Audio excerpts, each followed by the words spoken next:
അച്ഛനെ കണ്ടു എന്ന് പറയുന്നത് എന്റെ സ്വപ്നമല്ലെന്ന് ഇപ്പൊ മനസ്സിലായില്ലേ?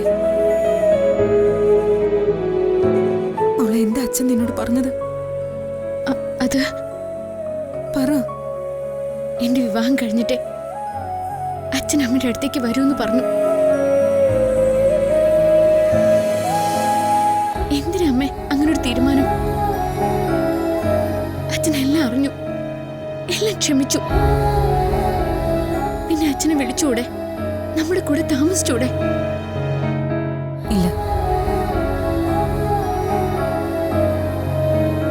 അതെന്റെ ഉറച്ച തീരുമാനമാണ്. ഇത്രയും കാലം രഘുവേട്ടനിൽ നിന്ന് ഒളിച്ചു നടന്നതും ഇപ്പൊ കണ്ടിട്ട് പോലും ഒന്നിച്ചു ചേരാത്തതും നിനക്കൊരു ജീവിതം ഉണ്ടായി കാണണമെന്നുള്ള ആഗ്രഹം കൊണ്ട്.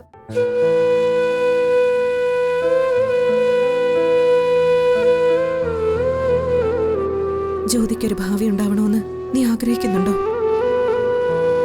അച്ഛനും അമ്മയും ഒന്നിച്ചു ചേരണമെന്ന് നീ ആഗ്രഹിക്കുന്നുണ്ടോ?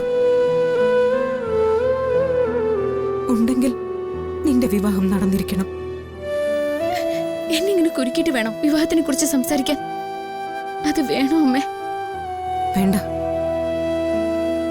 ഇനി നിഷേധിക്കാനാണ് തീരുമാനമെങ്കിൽ നീ എന്നെ ഇനി അമ്മയെന്ന് വിളിക്കണ്ട. ഞാൻ നിന്റെ അമ്മയും അല്ല. അതിനപ്പുറത്തേക്കൊരു ബന്ധം നമ്മൾ തമ്മിലുണ്ടായിട്ടില്ലെന്ന് ഞാൻ കരുതിക്കോളാം. അമ്മേ, എന്താ വേണ്ടേന്ന് നമുക്ക് തീരുമാനിക്കാം.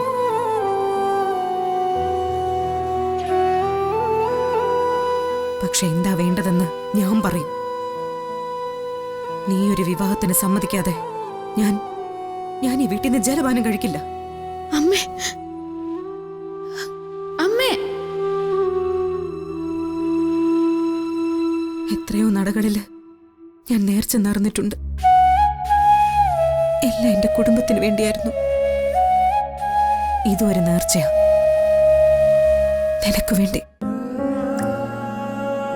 ഞാൻ പറയുന്ന കാര്യം നിനക്ക് സമ്മതമല്ലെങ്കിൽ ഞാനങ്ങ് ചത്തുപോട്ടെ.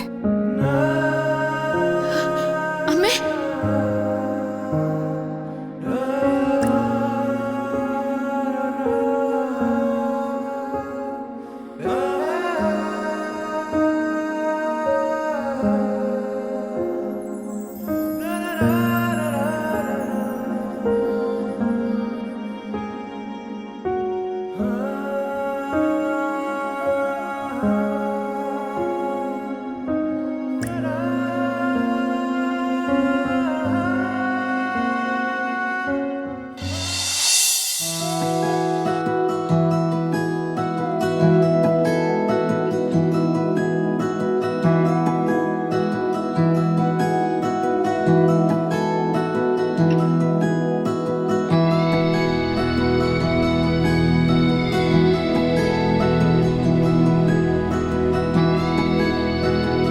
ടീച്ചറെ,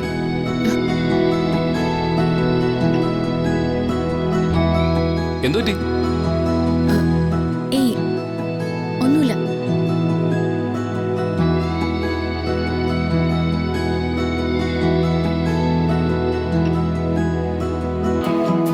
അത് ചുമ്മാ.